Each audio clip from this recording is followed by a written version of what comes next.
Seaman? Slamen? That's cool, though. Seaman? I'll get it right in a minute. Here representing herself, testifying against the bill. Okay. I don't want you to take up any more of my time because you guys have been stopping people at 2 minutes and 2 minutes 40 seconds. We've been timing it. All right.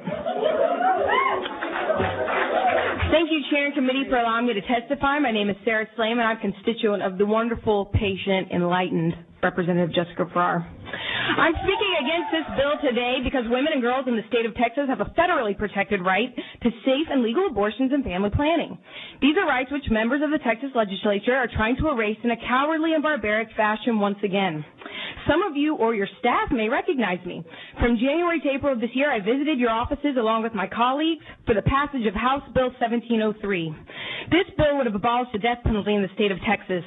All session, you representatives had an opportunity to demonstrate your pro-life principles to me and my fellow Texans. At the end of the session, the overwhelming majority of you were approached and declined to do so.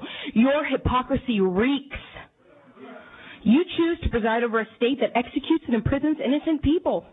You bear responsibility for the state that still ranks dead last in high school graduates, 50th in adults and children without health care, the state with the worst CO2 pollution and prenatal health care. Most of you are not physicians. Most of you are lawyers, small business owners, or at this point, career politicians.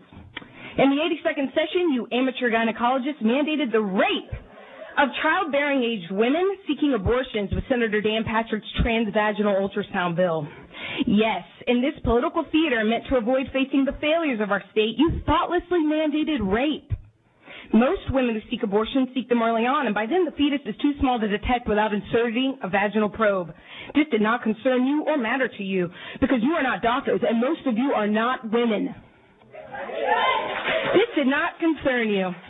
A year later, in this 83rd session, many of you are attempting to shutter almost every single door leading to safe and legal abortion. Our Lieutenant Governor, David Duras, has been the most plain about this mission. You will hear from many white, middle-class women like myself about House Bill 60 because we are privileged enough to be here, unlike the rural and poor women of Texas who will be destroyed by this bill.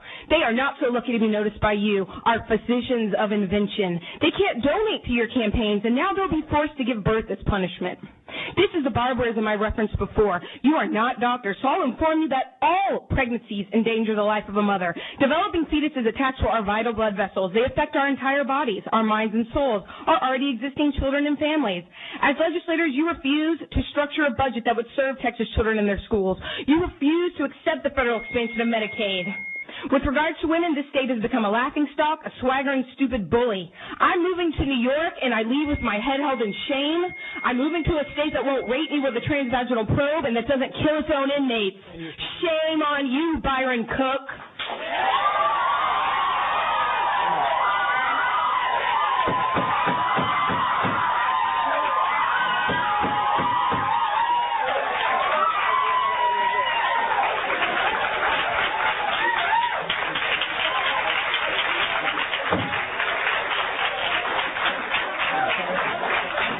You know, this committee has always treated everybody that came before it respectfully. Always have.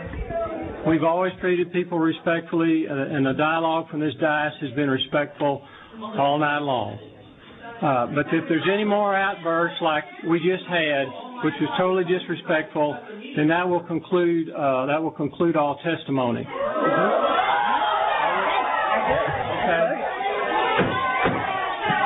I'm going to conclude the testimony on. My name is Tricia Lynch. I am a citizen